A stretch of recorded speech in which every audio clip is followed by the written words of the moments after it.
Well, I was surprised and happy for sure, because I was so deep in the project at that time, and when that popped up, basically, it was like, oh, nice, hard work done, one check of an MVP. So for me, it was super cool, super surprisingly, and yeah, very happy, of course, still. Yeah, I was also super surprised and, as Ben Vollmer would say, super excited. Because for me it was like, okay, is it now for real, or is it just a kind of, I was on the list as a nominee, also nominated, or do I really got awarded as MVP? So I was really like, okay, because there was no project currently going on. For sure, I was trying to push all these topics within the company on a global level. But I was like really flashed. So, wow, okay, seems like people getting notice of it, that I'm trying at least as hard as possible. And I was really honored and was grateful.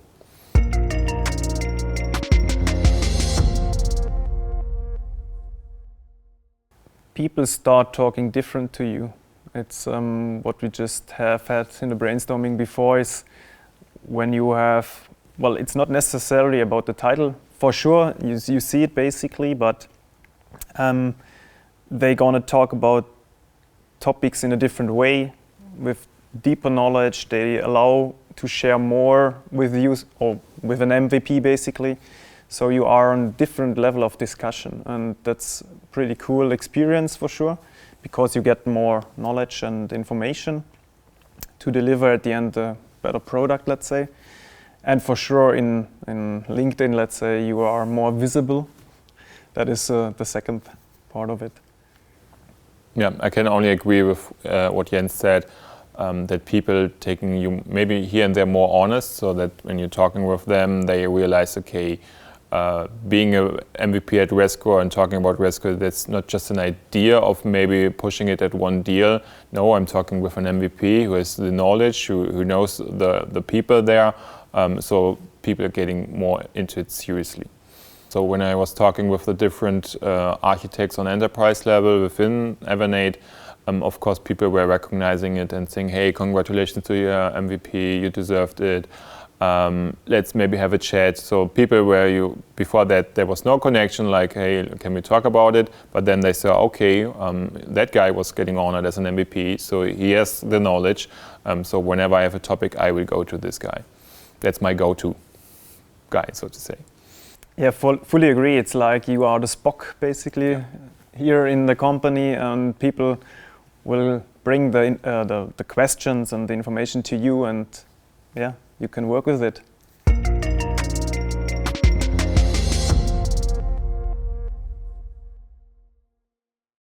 In a past project for a manufacturing company, we developed on Resco Mobile CRM technology platform a global service app, which replaced an old command-based one.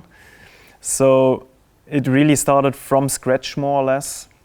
Identify right technology, identify processes, develop it. And what we did at that time was taking care of the frontline workers, so in the process, which means they have been part of designing processes, they have been part of designing the app itself, UI, UX, and of course in training the people. That was not what we did, that have been done by the key users. So train the trainer model basically. And with that we reached a really high acceptance of the app, and people are really tried to bring in their ideas as well.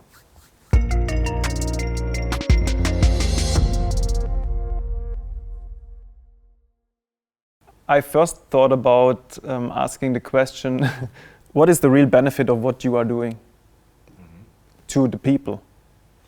Well, I would say 80% say it's just earning cash.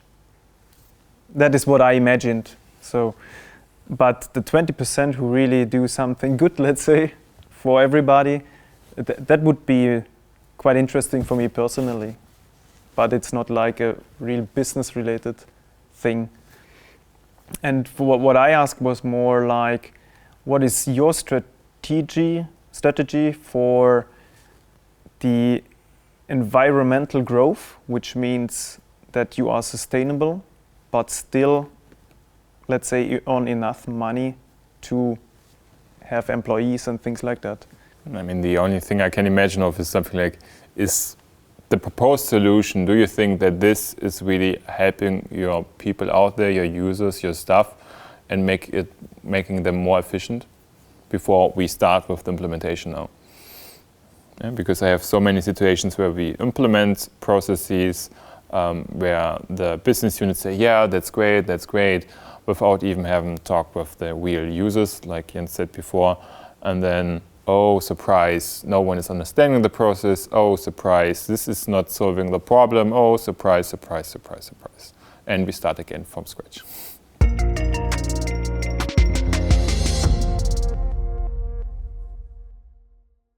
Yeah, it's really like the company itself not, or most often not, but the people, they are trying to be innovative, but they are stopped by processes, stopped by cash, stopped by X, Y, Z. I mean, when you talk about automotive industry, of course, they try to pretend innovative, because if you're not innovative, you will not keep up the speed that the market is requiring by you.